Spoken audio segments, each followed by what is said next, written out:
जीवन हमें एक मौका देता है, इसलिए जब भी सही कॉलेज चुनने का समय आए तो सिर्फ मंगलायतन यूनिवर्सिटी आपके बेहतरीन भविष्य और सर्वांगीण विकास के लिए।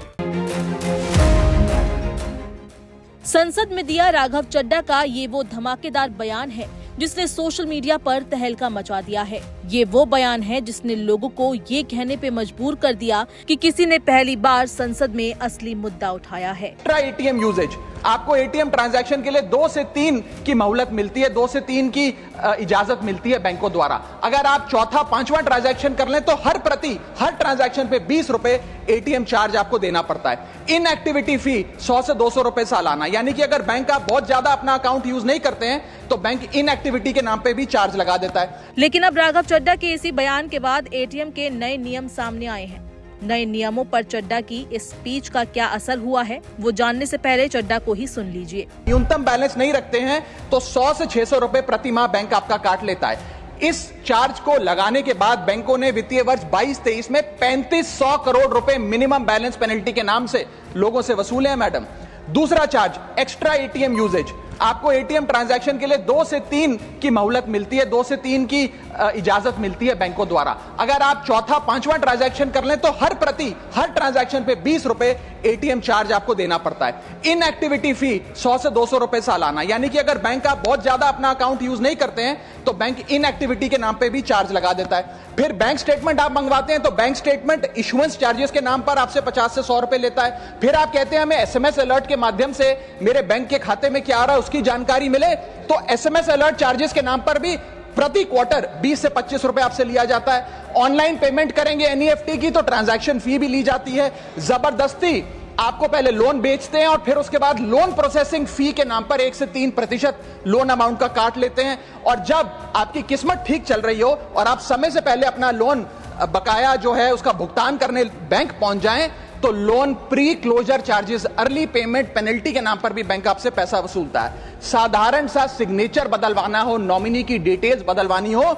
उस चेंज पर भी 200 रुपए प्रति ट्रांजैक्शन के नाम पे बैंक आपसे पैसा वसूलता है। और डिमांड ड्राफ्ट पे ऑर्डर बनाने जाएं तो 100 से 200 रुपए प्रति डिमांड ड्राफ्ट आपसे पैसा वसूलता ही वसूलता है। यानी कि कस्टमर्स की जेब काटी जा रही है और कस्टमर्स को पता भी नहीं लगता कि कितना पैसा बैंक इन नाना प्रकार के चार्जेस के चलते आम आदमी से वसूल रहा है।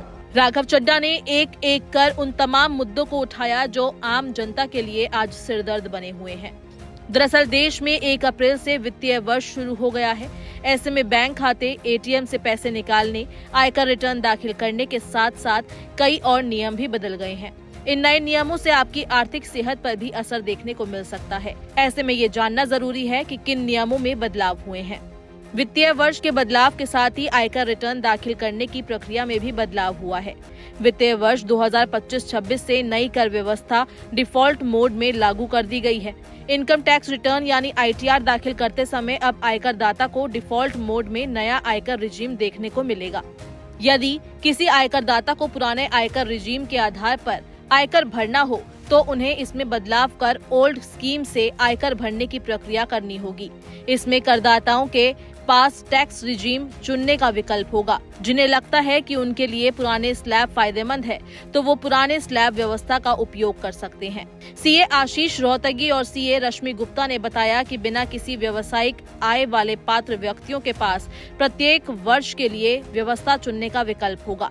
इसलिए वे एक वित्तीय वर्ष में पुरानी कर व्यवस्था और दूसरे वर्ष में नई कर व्यवस्था चुन सकते हैं। उन्होंने बताया कि यदि कोई नियोक्ता ने अपने कर्मी का पुरानी व्यवस्था से टीडीएस का डिडक्शन काट लिया है, कर्मी चाहे तो न्यू रिजीम के तहत आईटीआर फाइल कर सकते हैं। उन्होंने बताया कि 1 अप्रैल से अन्य चीजों में भी बदलाव हुए हैं। इसके तहत बैंकिंग फ्रॉड से बचने को लेकर नए चेक वेरिफिकेशन नियम लागू किए गए हैं। इसके अतिरिक्त 5,000 रुपए से अधिक के चेक पेमेंट के लिए अब चेक नंबर, तिथि, लाभार्थी का नाम और राशि का सत्यापन करना होगा।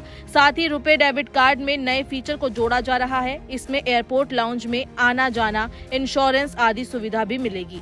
इसके अतिरिक्त पहले जहां दूसरे बैंक के एटीएम से 5 बार फ्री में पैसे निकाल सकते थे, अब सिर्फ 3 बार ही निकाल पाएंगे।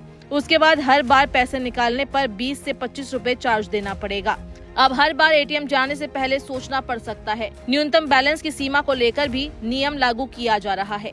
सीनियर सिटीजन के लिए टीडीएस कटौती की भी अधिकतम सीमा बढ़ाकर 1 लाख रुपए कर दी गई है। ये राशि पहले 50,000 रुपए थी। नए टैक्स रिजीम में 12 लाख रुपए तक किसी प्रकार का कोई टैक्स नहीं देना होगा। साथ ही अपडेटेड टैक्स रिटर्न दाखिल करने की सीमा 24 महीने से बढ़ाकर 48 महीने हो जाएगी। इसके साथ ही मकान मालिकों को रेंट से होने वाली आय पर टीडीएस कटौती की सीमा को बढ़ाकर 6 लाख रुपए सालाना कर दिया गया है, जो पहले 2,40,000 रुपए वार्षिक थी। 10 लाख रुपए से अधिक के विदेशी transaction TCS tax collected at source लगेंगे।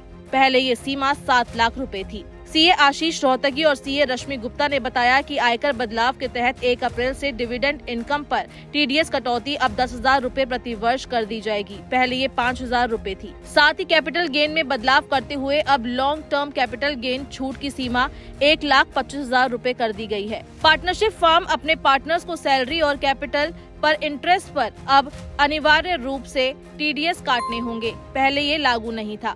आप लोग सरकार के इन नियमों को कैसे देखते हैं, हमें कमेंट बॉक्स में जरूर बताएं।